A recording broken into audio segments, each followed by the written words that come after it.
Hallo zusammen, herzlich willkommen zu einer neuen Folge Silvers Cocktail Klassiker. Nachdem wir in den letzten Wochen zwei Rezepte hatten, nämlich den Exoda Martini und den Dauntini, die vom Martini inspiriert waren, dachte ich mir, es wäre an der Zeit, dann jetzt doch mal über die Inspiration für diese beiden Drinks zu reden. Und so haben wir heute den Martini Cocktail als Thema.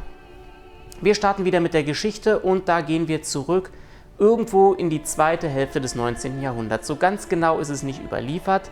Man weiß, dass erste Cocktailrezepte, die so als Vorgänger des Martini gelten, zum Beispiel einer namens Martinez, so irgendwann um die 1850 folgende auftraten. Der Martini in seiner mehr oder weniger heutigen Form, da gibt es so erste Rezepte in den späten 1880ern. 1888 zum Beispiel ist in einem Rezeptbuch ein Rezept erschienen, das von seiner Zusammensetzung her Gin, Wermut, Orange Bitters dem heutigen Martini sehr ähnlich ist. Kleiner, aber feiner Unterschied: Zu der Zeit war der rote, süße Wermut die verbreitete Wermutmarke. Der trockene, weiße kam erst einige Jahre später auf. Und so war dieses erste Rezept dann halt auch mit rotem, süßem Wermut gemacht. Als dann der trockene Wermut aufkam, das muss so irgendwann um die Jahrhundertwende rum gewesen sein, wo er sich dann wirklich durchgesetzt hatte und dann das erste Mal auch ein Martini mit trockenem Wermut auftrat. Erste Überlieferung eines trockenen Martini-Cocktails ist so 1904 rum wohl überliefert. Da entstand dann halt der trockene Martini als Gegenstück zu dem bis dahin bekannten süßen Martini. Und dieser trockene Martini hat dann einen beispielslosen Siegeszug angetreten, soweit, dass er seinen Vorgänger, den süßen Martini, fast komplett in die Vergessenheit gedrängt hat. Der trockene Martini, kann man ohne Frage sagen, ist einer der bekanntesten, einer der immer noch beliebtesten und einer der klassischsten Drinks überhaupt. Allerdings hat er sich im Laufe der Zeit dann auch relativ stark verändert. Als der trockene Martini aufkam, war für den trockenen wie auch für den süßen üblich, ein Mischverhältnis von Gin zu Wermut von 1:1 zu haben. Das heißt genauso viel Gin wie Wermut. Das hat sich dann mit der Zeit immer weiter in Richtung des Gins verschoben, über ein Verhältnis von 2:1, 3:1, 4:1, 5:1. Wir sind inzwischen angekommen bei einem Verhältnis von 6:1, so lautet nämlich das Standardrezept der IBA für den trockenen Martini.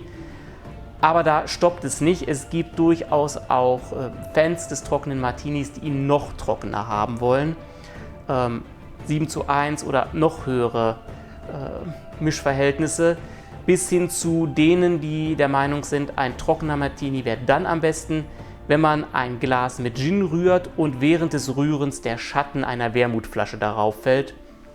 Also da ist tatsächlich ein enormes Spektrum, wie die Leute ihren Martini mögen. Auch die Begrifflichkeit hat sich mit der Zeit verändert. In der Anfangszeit des Martinis war der Begriff trockener Martini, Dry Martini, eine Abgrenzung zu dem bis dahin existierenden süßen, Sweet Martini. Nachdem der aber mehr und mehr in Vergessenheit geraten ist, hat sich diese Begrifflichkeit geändert und heutzutage gibt die Angabe trocken bei einem Martini an, wie viel Wermut man gerne in dem Drink hätte. Je trockener, desto weniger Wermut ist drin. Und so gibt es dann halt Bestellungen wie Dry Martini, Extra Dry Martini und sicherlich findet irgendjemand auch noch Steigerungen davon.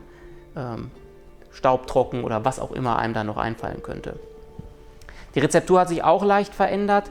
Am Anfang, ich habe es erwähnt, waren in den Drinks Orange Bitters drin, die sind aber so im Laufe der 40er Jahre zunehmend verschwunden. Man weiß nicht ganz genau, woran es lag. Ich vermute, dass es auch mit ein Aspekt dieser zunehmenden Trocknung des Martinis war, dass man auch die Bitters weggelassen hat. Vielleicht hat es aber auch mit den Spätfolgen der Prohibition zu tun, weil Bitters sind sowieso so in der Mitte des 20. Jahrhunderts relativ in Vergessenheit geraten, war vielleicht auch eine Spätfolge davon. Weiß man auch nicht so hundertprozentig genau. Auf jeden Fall sind die dann tatsächlich erst in den letzten paar Jahren, so um die Jahrtausendwende rum, wieder aufgetaucht und wieder als klassische Zutat in den Gin Martini hineingekommen. Über das Thema Wodka Martini spreche ich jetzt an der Stelle nicht, das hebe ich mir für eine andere Gelegenheit auf.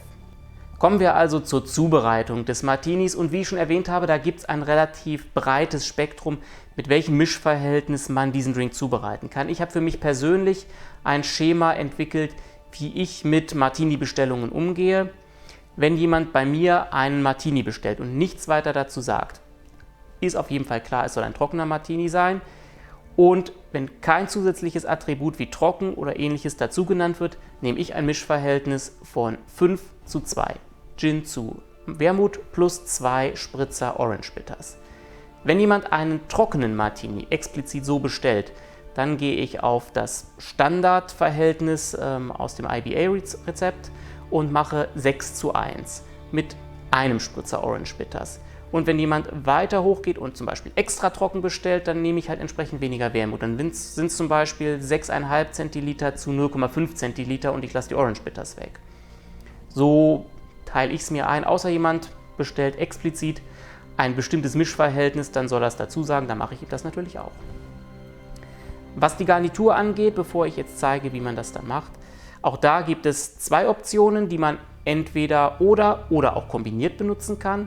Das eine, was ich meistens benutze, ist ein Lemon Twist, also ein Stück Zitronenscheibe, das dann über dem Drink ausgepresst und hineingeworfen wird. Alternativ gibt es auch die etwas herzhaftere Variante, das wäre dann eine Olive oder mehrere Oliven, die dann an einen Spieß in den Drink reinkommen. Man kann eins nehmen, man kann aber auch beides nehmen. Das ist auch eine Frage des persönlichen Geschmacks. So, jetzt genug der Vorrede, jetzt zeige ich euch, wie man den Drink dann macht. Im Gegensatz zu dem, was James Bond behauptet, wird ein Martini nicht geschüttelt, sondern gerührt. Und die erste Zutat hier sind 5 Zentiliter Gin. Wir machen jetzt hier also meine Variante für den Martini, wenn keine extra Angabe dazu kommt, wie er denn sein soll. Deswegen jetzt 2 Zentiliter trockener Wermut. Und dann kann das Barmaß auf Seite, denn es fehlen nur noch 2 Dashes Orange Bitters und dafür brauchen wir kein Barmaß. Dazu kommt dann jetzt Eis, mit dem unser Drink dann umgerührt wird. So 3-4 Eiswürfel kommen da in den Drink dazu. Und dann rühren wir den Drink um. Circa 45 Sekunden sollten ausreichen, damit alles ordentlich verdünnt und abgekühlt ist. Hier im Video überspringen wir da jetzt ein kleines bisschen. Unser fertig gerührter Drink kommt dann in ein vorgekühltes Cocktailglas. Das bekannteste ist der Cocktail Spitz, heißt nicht umsonst auch Martini-Glas, aber auch andere Cocktailgläser wie Coops oder ein Nick Nora Glas sind grundsätzlich möglich. Aber das hier ist halt die klassische Form. Das Glas sollte deswegen vorgekühlt sein, weil der Drink ohne Eis serviert wird und das Glas soll den Drink ja dann nicht aufheizen. Wir gießen den Drink ab mit einem Julep Strainer, das reicht hier aus. Der Drink ist ja schließlich nicht geshakt, das heißt keine kleinen Eisstückchen drin, deswegen reicht diese Sorte Strainer hier vollkommen aus. Garnitur hatte ich ja schon erwähnt, 2 traditionelle Möglichkeiten, Oliven oder ein Lemon Twist. Ich nehme hier den Lemon Twist schon allein deswegen, weil ich persönlich keine Oliven mag und deswegen in der Regel auch keine im Hause habe. Ein breiter Streifen Schale wird abgeschnitten und über dem Drink ausgepresst, sodass die ätherischen Öle dann auf die Oberfläche des Drinks und den Rand des Glases kommen. Und dann schneiden wir das Stückchen noch ein bisschen zurecht, damit es dann, wenn wir es in den Drink hineintun, eine ansehnliche Form hat. So, das war dann mein Lehrvideo über den Martini. Das Rezept für meine Variante seht ihr gleich noch einmal im Standbild, in der Videobeschreibung steht es auch nochmal drin. Und damit war es das von meiner Seite für heute. Ich sage herzlichen Dank fürs Zusehen. Wir sehen uns in einem meiner nächsten Videos wieder, wenn ihr mögt. Bis dahin, macht es gut und Prost!